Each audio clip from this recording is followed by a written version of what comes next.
समीर ऋषि बिना काल विलंब के दौड़ते हुए राजन के पास गए।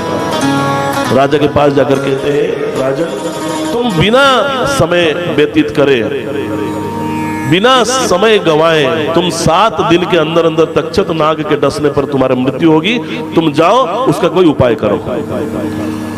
अब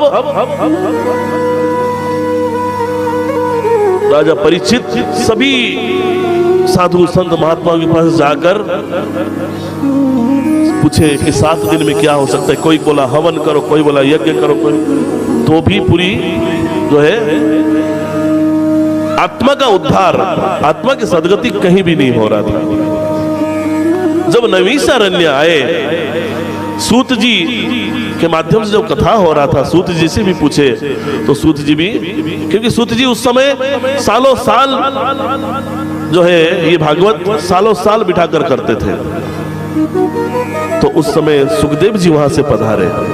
सुखदेव जी बोले, अरे राजन कोई चिंता करने की आवश्यकता नहीं, 7 दिन है ना, ये 7 दिन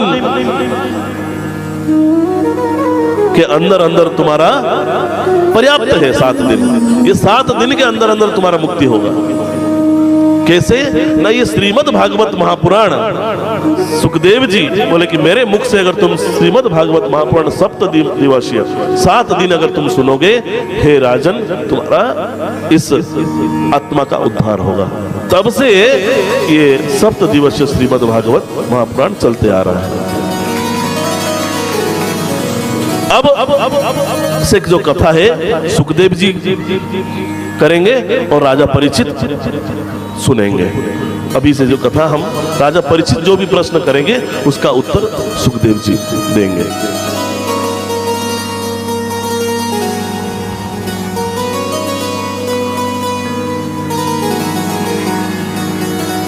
देखिए 7 दिन का अर्थ क्या है। 7 दिन में उनका उद्धार होने का जो कहा उसका अर्थ क्या है। 7 दिन का मतलब ये जीवन का ये 7 दिन है। हा? कैसा?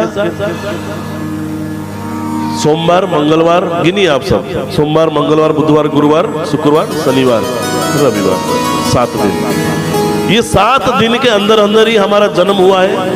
ये 7 दिन में ही हम पले बड़े हो गए, बूढ़े हो जाएंगे, और 7 दिन के अंदर अंदर ही हमारा मृत्यु भी 7 दिन में ही कोई ना कोई बार में हो जाएगा।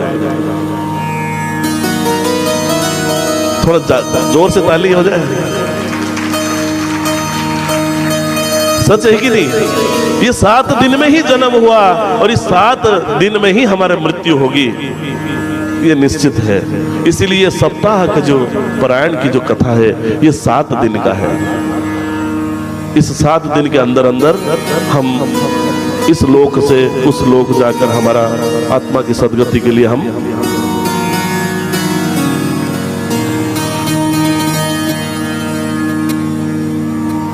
अब आगे की कथा राजा परीक्षित जी सुखदेव जी से पूछ रहे हैं, आप वराह अवतार के बारे में कृपा करके बताइए। तो सुखदेव जी कह रहे हैं, कश्यप ऋषि के 2 पत्नी थे। ऋषि कश्यप के 2 पत्नी थे। एक का नाम था दिति और एक का नाम था अदिति। जो दिति के गर्भ से राक्षसों का जन्म हुआ, अदिति के गर्भ से देवताओं का जन्म हुआ। क्यों? क्योंकि अदिति पतिव्रता थी और अदिति पतिव्रता नहीं थी। एक दिन दिति का संतान प्राप्त करने की लालसा से कश्यप ऋषि को कहती है वो भी शाम पड़े।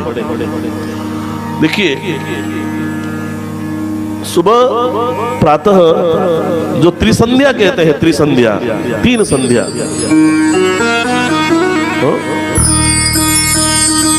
सुबह जब सूर्य उगता है और शाम को जब सूर्य ढलता है, ये 2 समय,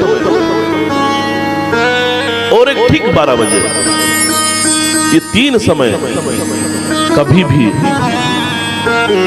गलत कार्य में रत नहीं लेना चाहिए। ये त्रिसंध्या है। सुबह जब सूर्य उगता है उस समय हमें पूजा पाठ, भगवान की चिंतन मनन भजन कीर्तन में हमें लिप्त रहना चाहिए। उस समय सोना नहीं चाहिए, खाना नहीं चाहिए। अगर उस समय जो खाएगा बीमार पड़ेगा, उस समय जो सोएगा बीमार पड़ेगा, उस समय गलत कार्य करेंगे उसका परिणाम जल्दी मिलेगा।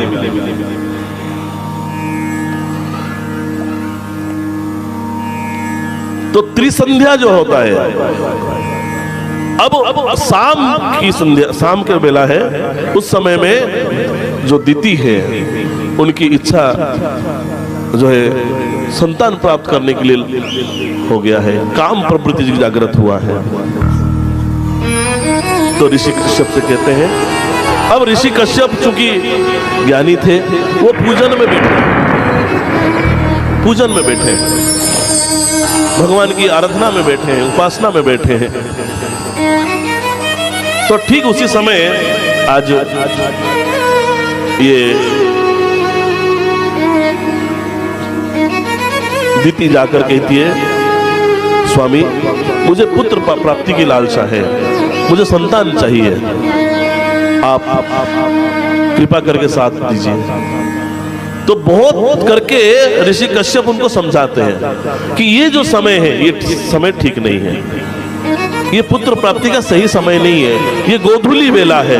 गोधूली वेला मतलब ठीक इसी समय भगवान गायों को चराकर घर लौटते थे।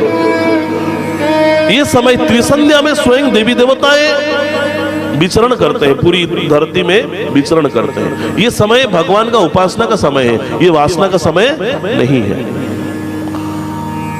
फिर भी उन्होंने नहीं माना, एक नहीं माना। अब पति है, साथ देना है, साथ दिए। अब उसके पश्चात फिर से स्नान कर जब उन्होंने पूजा अर्चना में बैठे, तो आज